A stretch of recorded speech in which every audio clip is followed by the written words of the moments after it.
आइए नजर डालते हैं आज दिन भर की तमाम सभी बड़ी खबरों पर अभी तक आपने इस वीडियो को लाइक नहीं किए हैं तो फटाफट कर लीजिए। तो चलिए खबरों पर नजर डालते हैं। हेमंत सरकार जल्द देगी 18 लाख बेटी बहन को सौगात। विपक्ष के सवाल का पैसे से दिया जाएगा जवाब। मुख्यमंत्री हेमंत सोरेन की अध्यक्षता में झारखंड कैबिनेट की बैठक 25 मार्च को की जाएगी। कैबिनेट सचिवालय ने पत्र जारी कर बताया है कि बैठक 25 मार्च को प्रोजेक्ट भवन स्थित मंत्रिपरिषद कक्ष में शाम 4 बजे से शुरू होगी। संभावना जताई जा रही है कि इस बैठक में मैया योजना के बचे हुए 18 लाख लाभुकों के भुगतान से संबंधित बड़े फैसले लिए जा सकते हैं, क्योंकि सरकार से विपक्ष लगातार सवाल पूछ रहा है। मैया योजना पर सरकार किसी तरह के आरोप नहीं लगने देना चाहती है। खुद मंत्री ने कई बार जवाब दिया है कि सरकार सभी को पैसा देगी। जिनका पैसा नहीं आया है उनका सत्यापन पूरा होने के बाद पैसा भेज दिया जाएगा।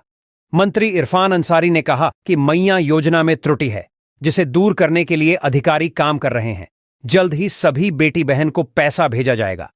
सरकार अपने वादे पर खरी उतरेगी। मुख्यमंत्री हेमंत सोरेन झारखंड की बेटी बहन के चेहरे पर मुस्कान लाने की दिशा में काम कर रहे हैं। इसके अलावा विपक्ष ने फिर वही सवाल उठाया कि आखिर सरकार मैया योजना पर कर क्या रही है। सिर्फ चुनावी एजेंडे के तहत बेटी बहन को इस्तेमाल किया गया है। उन्हें सरकार ने चुनाव में ठगने का काम किया है। अब तो हालत यह हो गई है कि महिलाएं आपस में लड़ रही हैं। नेता प्रतिपक्ष बाबूलाल मरांडी ने कहा कि झारखंड में बेटी बहन के साथ सरकार ने गलत किया है। सभी को लाइन में लगाकर दिन भर कार्यालय में खड़ी दिख रही हैं। बाबूलाल के अलावा विधायक सतेंद्र तिवारी ने सरकार से सवाल पूछा कि आखिर महिलाओं को झोंटा झोंटी करने के लिए सड़क पर छोड़ दिया है। घर का काम छोड़कर सिर्फ कार्यालय का चक्कर लगाने को मजबूर है। अब धनबाद में ही देखिए कैसे मैया आपस में ही भीड़ गई और जमकर मारपीट हुई है। बता दें कि झारखंड की लगभग 18 लाख महिलाएं अभी भी अपने खाते में 7,500 रुपये आने का इंतजार कर रही हैं। सरकार के वादे के मुताबिक होली से पहले कई लाभार्थी महिलाओं के खाते में 7,500 रुपये भेजे गए, लेकिन अभी भी बड़ी संख्या में लाभार्थी महिलाएं ऐसी हैं जिन्हें अभी तक योजना की राशि नहीं मिली है। इस बीच योजना के लाभार्थियों की सूची में बड़ा बदलाव किया गया है। यह बात सामने आ रही है कि कई लाभार्थी महिलाओं के नाम योजना से हटा दिए गए हैं, जिससे राज्य में हंगामा मचा हुआ है। 31 मार्च से पहले कर लें राशन कार्ड की ई-केवाईसी। अगर आप राशन कार्ड धारक हैं और आपने अब तक अपने राशन कार्ड का ई-केवाईसी नहीं करवाया है तो फिर जल्दी करा लें, वरना आपको अप्रैल से राशन लेने में दिक्कतों का सामना करना पड़ सकता है, क्योंकि राशन कार्ड की ई-केवाईसी कराने की अंतिम तिथि 31 मार्च तक की है। ऐसे में 31 मार्च तक राशन कार्ड की ई-केवाईसी नहीं करवाने से आपका नाम राशन कार्ड से कट भी सकता है।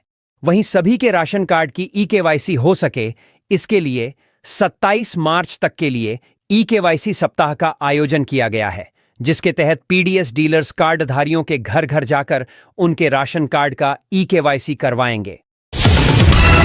सीएम स्कूल ऑफ एक्सीलेंस में नामांकन परीक्षा शुरू, 35,000 स्टूडेंट्स हुए शामिल। राज्य में संचालित 80 सीएम ऑफ एक्सीलेंस की नामांकन परीक्षा शुरू हो गई है। इस परीक्षा में लगभग 35,000 स्टूडेंट्स एग्जाम देने के लिए शामिल हुए। ऐसे में कदाचार व शांतिपूर्ण परीक्षा के आयोजन के लिए विद्यालय के केंद्र अधीक्षकों को दिशा निर्देश दिए गए। वहीं झारखंड एजुकेशन प्रोजेक्ट काउंसिल ने अपने आधिकारिक एक्स हैंडल पर पोस्ट शेयर कर विद्यार्थियों को शुभकामनाएं दी है। जेईपीसी ने पोस्ट में लिखा है कि राज्य में संचालित सभी सीएम स्कूल ऑफ एक्सीलेंस में नामांकन परीक्षा का आयोजन किया गया है। इन परीक्षाओं में 35,000 विद्यार्थी शामिल हो रहे हैं। विद्यार्थियों और अभिभावकों में उत्साह है। विद्यार्थियों को शुभकामनाएं। बता दें कि परीक्षा के बाद मेरिट लिस्ट जारी की जाएगी, जिसके आधार पर ही बच्चों का स्कूल में एडमिशन हो पाएगा। वहीं 1 अप्रैल से नए सत्र की शुरुआत हो जाएगी। झारखंड में जातीय जनगणना की तारीख तय। सरकार ने सदन में किया ऐलान, जाने कब से शुरू होगी गणना। झारखंड विधानसभा में बजट सत्र चल रहा है। बजट सत्र में सरकार ने झारखंड में जातीय जनगणना को लेकर बड़ा ऐलान कर दिया। सरकार ने बताया कि अगले वित्तीय वर्ष में यह काम शुरू हो जाएगा। दरअसल बजट सत्र के दौरान सदन में कांग्रेस विधायक दल के नेता प्रदीप यादव ही अपने सरकार पर हमलावर रहे। उन्होंने सरकार से पूछा कि झारखंड में कब जातीय जनगणना कराई जाएगी सरकार के तरफ से। इसके जवाब में मंत्री दीपक बिरुआ ने बता दिया है कि उनकी सरकार जातीय सर्वेक्षण कराएगी। जातीय सर्वे कराने को लेकर सरकार पूरी तरह प्रतिबद्ध है। अगले वित्तीय वर्ष में यह काम होगा। सदन में कांग्रेस विधायक प्रदीप यादव ने सरकार से सवाल पूछा था कि 12 फरवरी 2024 को कैबिनेट बैठक में जातीय सर्वे कराने को लेकर फैसला लिया गया था। 1 साल बीत गए, अभी तक इस पर क्या काम हुआ? उन्होंने कहा कि तेलंगाना जैसे राज्य हमसे बाद में जातीय सर्वे कराने के फैसला लिया और वहां यह कार्य पूरा भी हो गया। उन्होंने कहा कि जातीय गणना सिर्फ जनगणना नहीं बल्कि समाज का एक्सरे है। इससे पता चलता है कि कौन सा व्यक्ति किस पायदान पर है। प्रदीप यादव ने सरकार से इस संबंध में रिपोर्ट मांगी कि इस दिशा में क्या क्या कदम उठाया गया है। इसके जवाब में मंत्री दीपक बिरुआ ने बताया कि जातीय सर्वेक्षण के लिए कार्मिक विभाग को जिम्मेदारी दे दी गई है, जिस पर काम चल रहा है। जातीय जनगणना का कराने के काम केंद्र सरकार का है, लेकिन अगले वित्तीय वर्ष में उनकी सरकार जातीय सर्वे का काम शुरू कराएगी। रांची के डोरंडा थाने में भ्रष्टाचार का बड़ा खुलासा। विधायक सीपी सिंह ने विधानसभा में उठाया मामला। विधानसभा में सोमवार को सूचना के माध्यम से रांची से भाजपा के विधायक सीपी सिंह ने डोरंडा पुलिस से जुड़ा एक मामला उठाया। सीपी सिंह ने सदन में बताया कि रांची विधानसभा क्षेत्र के रहने वाले 2 युवकों को डोरंडा थाना की पुलिस 3 दिन तक थाने में रखी। उसके बाद थाना प्रभारी एक दारोगा के माध्यम से पैसे की मांग की। सीपी सिंह ने बताया कि दोनों लड़के का दोष सिर्फ इतना था कि नदी के उस पार उनका घर बन रहा है। निर्माणाधीन घर में दोनों हर दिन पानी पटाने जाते थे। इस दौरान बगल के घर में चोरी हुई तो शक के आधार पर दोनों युवकों को पकड़कर 92 घंटे तक थाना में रखा गया। सीपी सिंह ने कहा कि मैं भी लॉ का स्नातक हूं अध्यक्ष महोदय। मुझे पता है कि पुलिस पूछताछ के लिए किसी भी थाना बुला सकती है, लेकिन 62 घंटे तक थाना में नहीं बैठा सकती है। सीपी सिंह ने सरकार को मामले को संज्ञान में लेने का अनुरोध किया। प्राइवेट स्कूलों की लूट पर लगेगी रोक, झारखंड सरकार का बड़ा फैसला। झारखंड विधानसभा में प्राइवेट स्कूल की मनमानी और रीएडमिशन के नाम फीस बढ़ोतरी का मामला उठा। सोमवार को विधानसभा में ध्यानाकर्षण के माध्यम से झरिया की विधायक रागिनी सिंह ने कहा कि प्राइवेट स्कूल में रीएडमिशन के नाम पर हर साल 10 से 20% तक फीस बढ़ा दी जाती है। साथ ही किताबों में भी कमीशन वसूलने का काम किया जाता है। स्कूल द्वारा किसी खास स्कूल से ही किताब खरीदने के लिए कहा जाता है। रागिनी सिंह ने कहा कि प्राइवेट स्कूल गरीब का खून चूसने का काम कर रहे हैं। अध्यक्ष महोदय, सदन में जवाब देते हुए शिक्षा मंत्री रामदास सोरेन ने बताया कि प्राइवेट स्कूल की मनमानी रोकने के लिए शुल्क समिति का गठन स्कूल में किया जाता है, जिसमें परिजन के साथ साथ स्कूल के शिक्षकों को भी कमेटी में रखा जाता है। इसके अलावे जिला में भी कमेटी बनाई जाती है। मंत्री ने कहा कि कमेटी चाहे तो स्कूल प्रबंधन पर 2.5 लाख तक का जुर्माना लगा सकती है। जयराम महतो के कई नेताओं की बढ़ने वाली है मुश्किलें, पुलिस प्रशासन ने नोटिस जारी कर दे दी चेतावनी। जयराम महतो की पार्टी जेएलकेएम के कई नेताओं की मुश्किलें बढ़ने वाली हैं। पुलिस विभाग अब 10 जेएलकेएम नेताओं पर शिकंजा कसने की तैयारी में है। दरअसल नीमडीह प्रखंड अंतर्गत लावा गांव में स्थित मनमोहन मिनरल कंपनी के गेट पर हंगामा एवं मुख्य सड़क में गड्ढा खोदने के मामले में पुलिस एक्शन में आ गई है। पुलिस ने जेएलकेएम के केंद्रीय सचिव गोपेश महतो समेत 10 लोगों के खिलाफ नोटिस भेज दिया है। प्रशासन ने नोटिस भेजकर संकेत दे दिया है कि जल्द ही इस पर एक्शन होने वाला है।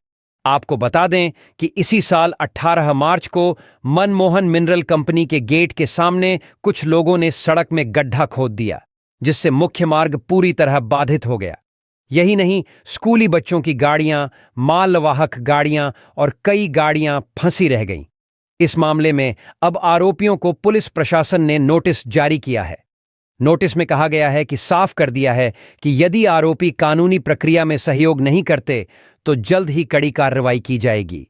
इस संबंध में नियमडीह थाना प्रभारी संतन कुमार तिवारी ने बताया कि निरोधात्मक कार्रवाई के धारा 123 और 135 3 के तहत अनुमंडल दंडाधिकारी द्वारा नोटिस जारी किया गया। स्थानीय प्रशासन इस मामले को पूरी गंभीरता से देख रहा है और कानून हाथ में लेने वालों को किसी भी हाल में बख्शा नहीं जाएगा। अब इस मामले में जयराम महतो का क्या रिएक्शन आता है, इसका इंतजार है। स्कूलों के मिड डे मील, शिक्षकों व रसोइयों के लिए सरकार के पास पहुंची ये नई एडवाइजारी। इस बात की दी गई हिदायत, स्कूलों में बच्चों के लिए बनने वाले मध्याह्न भोजन को लेकर केंद्र सरकार ने राज्य सरकार को बड़ी हिदायत दी है।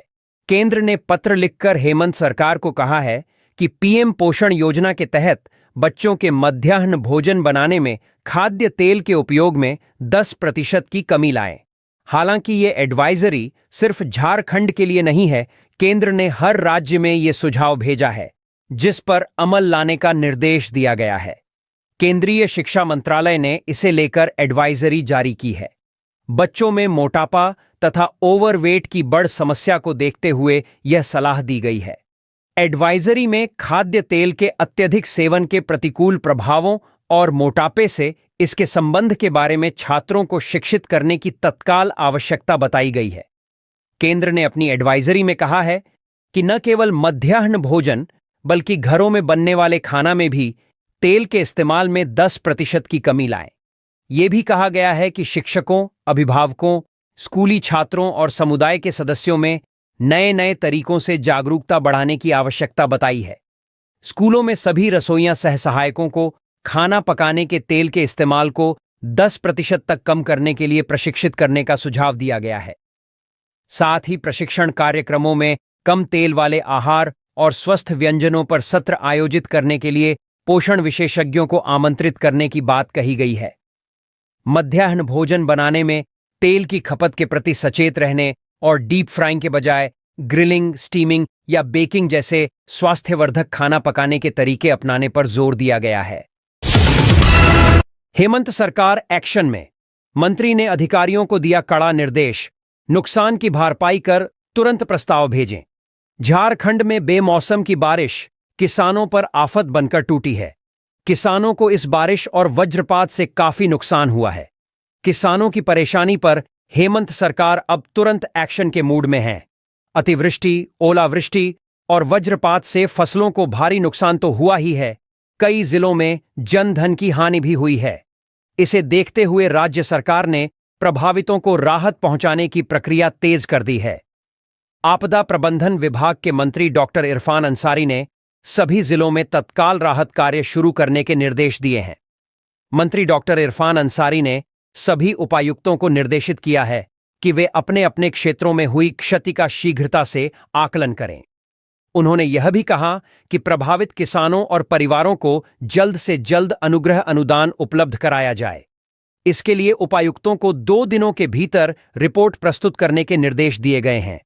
उन्होंने स्पष्ट किया कि राहत कार्यों में किसी प्रकार की लापरवाही बर्दाश्त नहीं की जाएगी और दोषी अधिकारियों पर कार्रवाई की जाएगी।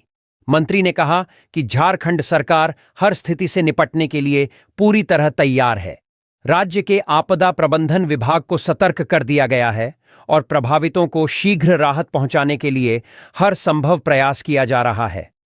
उन्होंने यह भी कहा कि सरकार किसानों के नुकसान की भरपाई करने और राहत पैकेज प्रदान करने के लिए गंभीर है।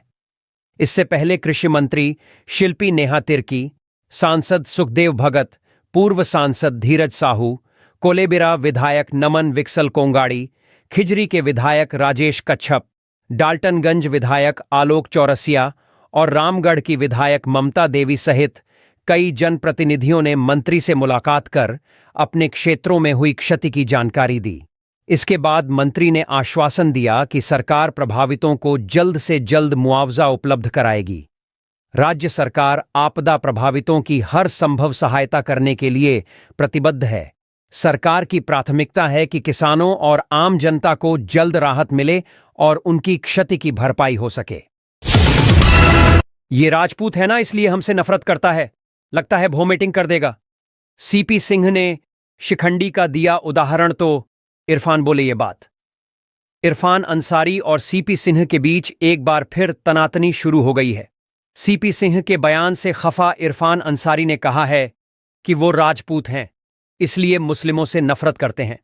इरफान अंसारी ने सीपी सिंह को चेतावनी भी दे दी है कि अगर उन्होंने लॉ एंड ऑर्डर को बिगाड़ने की कोशिश की तो अच्छा नहीं होगा। स्वास्थ्य मंत्री ने सीपी सिंह को जयचंद का वंशज भी कह डाला। दरअसल सीपी ने रांची पुलिस पर कटाक्ष करते हुए कहा कि अगर पुलिस चाह ले तो कुछ भी अनैतिक काम नहीं हो सकता, लेकिन पुलिस खुद अनैतिक कामों में व्यस्त रहती है।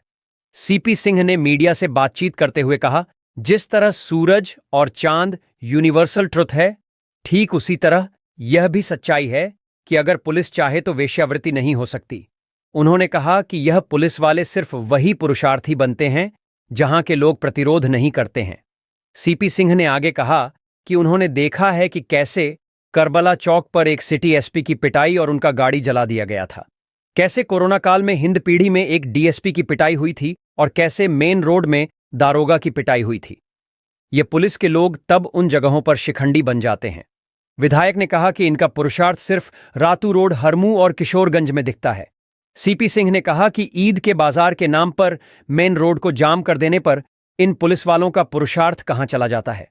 सीपी सिंह यहां तक बोल गए कि लानत है कि पशुओं की तस्करी और उसे बांग्लादेश भेजने में थाना पैसे वसूलते हैं। इरफान अंसारी ने कहा कि बता दीजिए सीपी सिंह को कि इरफान अंसारी अभी मंत्री है, लॉ एंड ऑर्डर अगर तोड़िएगा तो अच्छा नहीं होगा। हम अल्पसंख्यक हो सकते हैं, आपकी नज़र की किरकिरी हो सकते हैं, हम निचला तबका के हो सकते हैं, लेकिन हमारा भी एक सम्मान है। ये राजपूत हैं इसलिए जलते हैं, ये जयचंद का वंशज है, वहीं के लोग भेजे हैं इसको। इरफान अंसारी अल्पसंख्यक मंत्री बना है, राहुल गांधी और हेमंत सोरेन ने मंत्री बनाया है। हमसे 1 साल के बाद पूछिएगा कि हमने क्या किया, लग रहा है वोमिटिंग कर देगा। अरे क्यों भाई, वोमिटिंग कर दोगे तो खिला भी दूंगा। दूसरे मंत्री के पीछे नहीं लगते, मैं मुस्लिम हूं तो मेरे पीछे लग जाओगे क्या? सहियाओं के समस्याओं का जल्द होगा समाधान।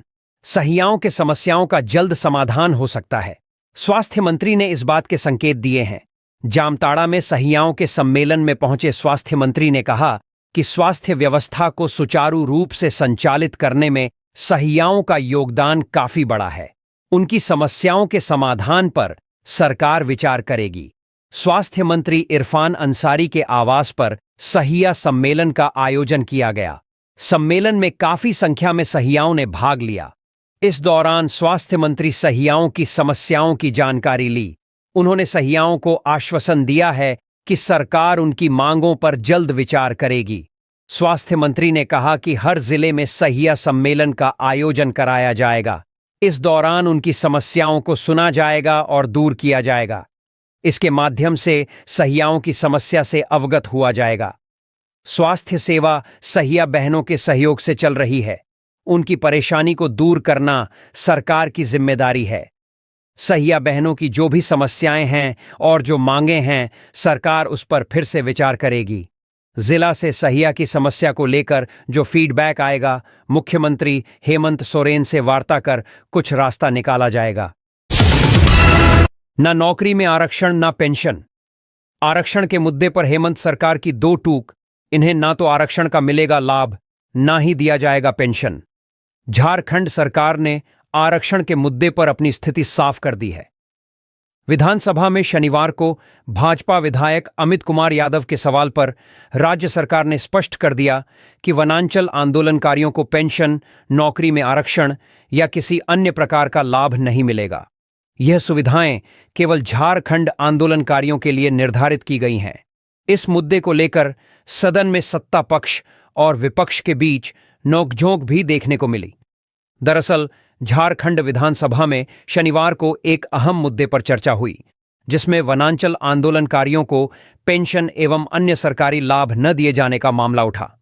भाजपा विधायक अमित कुमार यादव के सवाल के जवाब में राज्य सरकार ने स्पष्ट रूप से कहा कि झारखंड राज्य द्वारा निर्धारित सुविधाओं का लाभ केवल झारखंड आंदोलनकारियों को मिलेगा, जबकि वनांचल आंदोलनकारियों को इनका कोई अधिकार नहीं होगा। इस विषय पर सदन में तीखी बहस भी देखने को मिली। प्रभारी मंत्री योगेंद्र प्रसाद ने कहा कि झारखंड आंदोलनकारियों को सरकारी नौकरी में आरक्षण मिलेगा और उनके आश्रितों को भी इसका लाभ दिया जाएगा। उन्होंने यह भी कहा कि यह सुविधाएं केवल उन्हीं लोगों के लिए हैं जिन्होंने झारखंड राज्य के गठन के लिए आंदोलन किया था, न कि वनांचल राज्य के लिए। भाजपा विधायक अमित कुमार यादव ने सरकार पर आरोप लगाते हुए कहा कि दुर्भावनापूर्ण तरीके से झारखंड आंदोलनकारी चिह्नितीकरण आयोग ने वनांचल शब्द को हटा दिया, जिससे वनांचल आंदोलनकारियों को कोई लाभ नहीं मिल पा रहा है।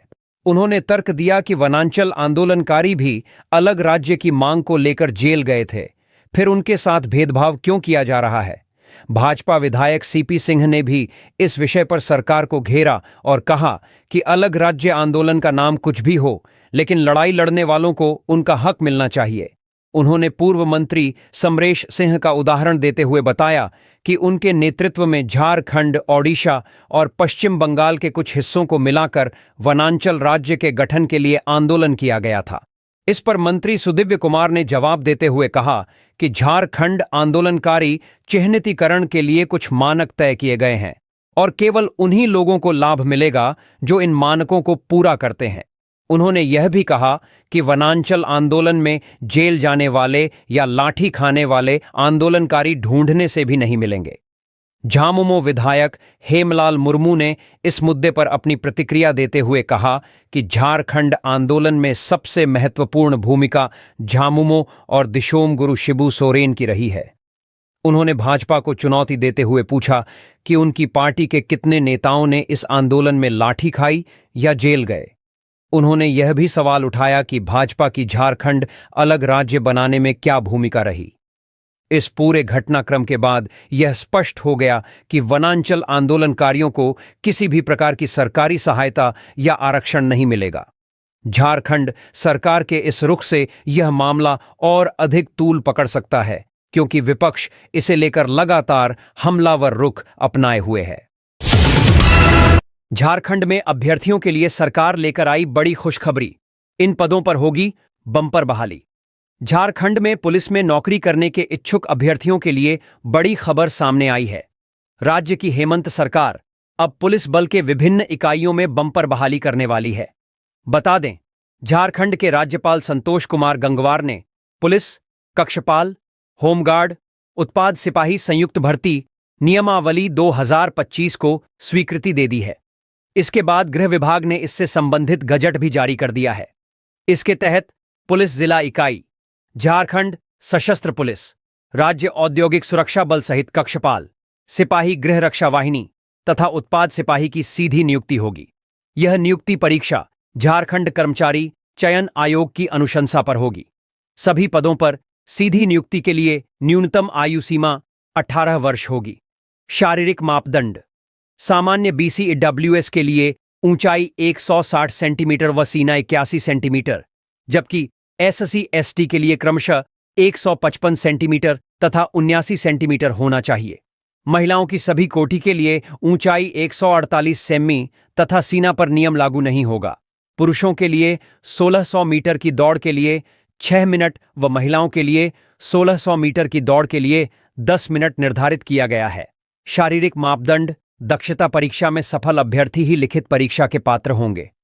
पुलिस में आरक्षित एवं अनारक्षित कोटि का 33% पद महिलाओं के लिए होगा। गृह रक्षक, प्रशिक्षित होमगार्ड जवानों के लिए संपूर्ण रिक्ति का 50% पद सुरक्षित रहेगा। झारखंड पुलिस अंतर्गत वर्तमान में अनुबंध पर कार्यरत सहायक पुलिस को सभी रिक्त में 10% क्षैतिज आरक्षण अनुमान्य होगा। झारखंड के सभी जिलों में सरकार बनाएगी लाइब्रेरी, अभ्यर्थियों को मिलेगी ये सुविधाएं। अब झारखंड सरकार बंगाल के तर्ज पर सभी जिलों में लाइब्रेरी बनवाएगी। इन लाइब्रेरी में सरकार किताबें उपलब्ध कराएगी और साथ ही पढ़ने के लिए पर्याप्त स्थान भी बनाए जाएंगे। अब राज्य में सरकारी नौकरी की तैयारी कर रहे अभ्यर्थियों को पढ़ने में सुविधा होगी। इस लाइब्रेरी में लगभग 500 छात्र छात्राओं के बैठने की जगह बनाई जाएगी। इस लाइब्रेरी में जाकर पढ़ने वाले इच्छुक अभ्यर्थियों को पहले यहां का सदस्य बनना होगा और एक टोकन मणि इसके लिए निर्धारित की जाएगी। इसमें वार्षिक शुल्क लगेगा। लाइब्रेरी के बनने से जिलों में संस्थानों के अलावा छात्र छात्राओं को पढ़ने के लिए एक निश्चित स्थान मिल सकेगा। झारखंड सरकार ने कोलकाता और दिल्ली की लाइब्रेरी का अध्ययन करवाया है। स्कूली शिक्षा व साक्षरता विभाग की टीम ने दोनों राज्यों की लाइब्रेरी का भ्रमण कर उसके संचालन के तौर तरीके को जाना है। तो ये थी आज की कुछ मुख्य बड़ी खबरें। जुड़े रहे इस चैनल के साथ। ऐसे ही आपको इस चैनल के माध्यम से झारखंड की तमाम छोटी बड़ी खबरों का अपडेट मिलता रहेगा। मिलते हैं फिर से अगले वीडियो में, तब तक हमें इजाजत दीजिए। जोहार।